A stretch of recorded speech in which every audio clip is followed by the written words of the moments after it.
Right, good morning folks. Welcome to round 5 of the TRP South African National Championships. A little bit of wet weather, worked hard, get the track sorted, but I think today's going to be one of those days. Everybody is going to have the same track to ride. Everybody's going to be battling a little bit, especially the little guys. But hey, still a wonderful day. No rain for today. Hopefully it's going to be that way for the rest of the day. But we're all here to have fun at round 5 TRP South African National Motocross Championships. We'll focus in on our 85 and our MX2s on this week's show. Get ourselves ready for all of the wild action coming in from Cape Town at Zone 7. The crew did an amazing job to get the track prepped in time for us to go racing for the Nationals. 85s and the ruts and the damp conditions would be a challenge for the riders. Zone 7 team did a great job to get things ready to rock and roll, but there was nervous times on the gate for everyone who was out there twitching, trying to understand the conditions. Brody Bircher was an absolute machine gun, firing himself off the gate, knowing that Whole Shot City was going to be his best chance of running away with the numbers. Frosty was there with him, with the Tooth and Van Fake doing the chase down. Krietzmann did a good job in the early stages to get around what he said was a bad gate and would actually get up into a top 3, and the 3 riders would do the breakaway while all the rest of the riders trying to figure out the hot lines on the track. Bircher's clear air and hot run on takeoff set him up perfectly. Krietzmann had to come through traffic, so he was carrying a whole ton of roost on him, and himself, Retief, Van Veek, Kaywood, Fourie and Van Jaarsveld were going to be banging bars trying to understand how to get the best out of themselves. Frosty got onto the back wheel of Bircher, but it was too late, and Bircher was gone. He would be the first rider to take Moto number 1, but Frosty showed good pace, as well as Krietzmann. Krietzmann just needed a good start in Moto 2 to try and understand how to get the best out of himself and his machine. At the flag though, Bircher took first blood. Krietzmann can be happy with his number 3 spot, but a better gate will set him up earlier on the chase down. Retief, Van Veek, Kaywood, Fourie and Van Jaarsveld would take us to the magic top 8. So the track was looking good down at Cape Town. Heat number 2 was coming up for the riders, but everyone knew gate and gate pick was going to be all to count for. In Moto number 2, heat number 2, once again, it was a great pull off the gate for Bircher as he went 2 for 2, almost getting squeezed out off the line. An incredible start coming in for Cassie Van Zyl on the 2-3-4. He was a no-show inside of the top 8 on Moto number 1, but he came good this time around. But everyone chased down once again onto the 3-0. Bircher looked like he had the course and the conditions by the short and curlies, as Frosty was outside of the top 5, and he would have to come through the pack to try and get himself onto the numbers to try and chase down on the overalls. Brandon Van Veek on the 777 as well as the 555 of Maxwell Fourie were way down where they wanted to be, and they were going to be out of the chase.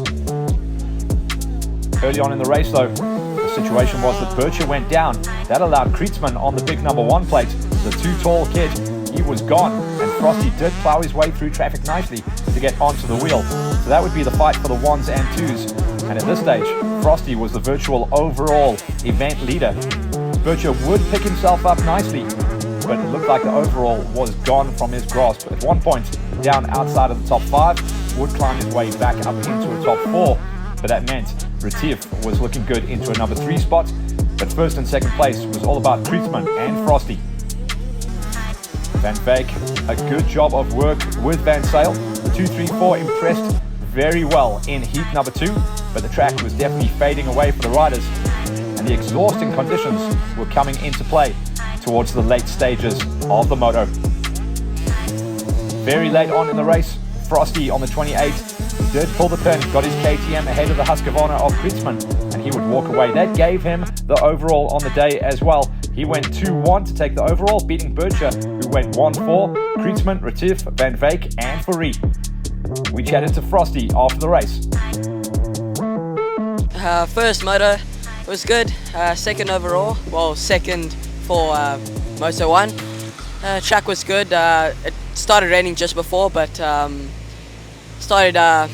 cleared up, and then just couldn't get past. The track was very muddy, so it got one line, but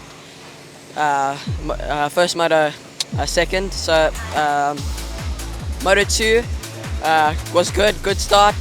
Like, I don't know, fourth, and then Cassie fell, and just made my way to the front, and yeah, just rode my race and tried to be smooth, and yeah, won the race, and yeah, P1 for the day, so it was good. It's MX2 time, where we are going to be keeping an eye on the championship as we get deep into the 2025 season. It's been a wild ride so far. And Zone 7 down in Cape Town was going to be an interesting day, to say the least. Whole shots and clear goggles was going to be the story of the day. Grundy has been an absolute rocket ship off the gates in 2025. He pulls the pin once again with the chase down, going to the second best starters of the season, Van Fake and Duro, with the Yummy boys in chase down mode. Henley got a good start this time around as well, and he is starting to come to grips with that Yamaha 250 in 2025, but the mid-pack is a scary place to be in 2025 at the moment. Grundy was gone in the early stages of the race, leaving a whole pile of talent in his wake. Duro looked like he was kind of overriding the track at one point, and would settle himself into his groove once he found that magic number. Van Fake rock and rolling his way on the 747, and he was going to have good company. Marriott had come to life at this event. Cox, a slow starter, and that's been the story of the season. Always a little bit of a slow burner in heat number 1, but he does come good towards the end of the races.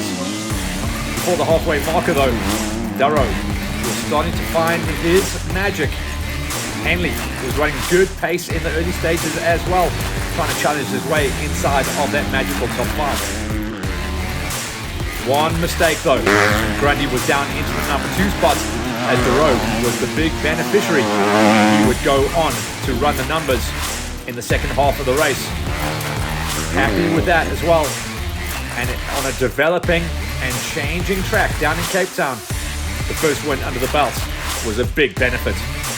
Heat number 2 would be even crazier. Everyone saw that clear air was going to be the way to go, but there's only one man that can get the whole shot. This time around, Van Fake hooked things up nicely on his machine to get the job done. Looking, thinking he had this done and it was in the bag, and then a blown line into turn number 1 dropped him from 1st to 4th place in the blink of an eye. It was Proctor who came to life on the Yami, and he brought Marriott and Duro along for the ride.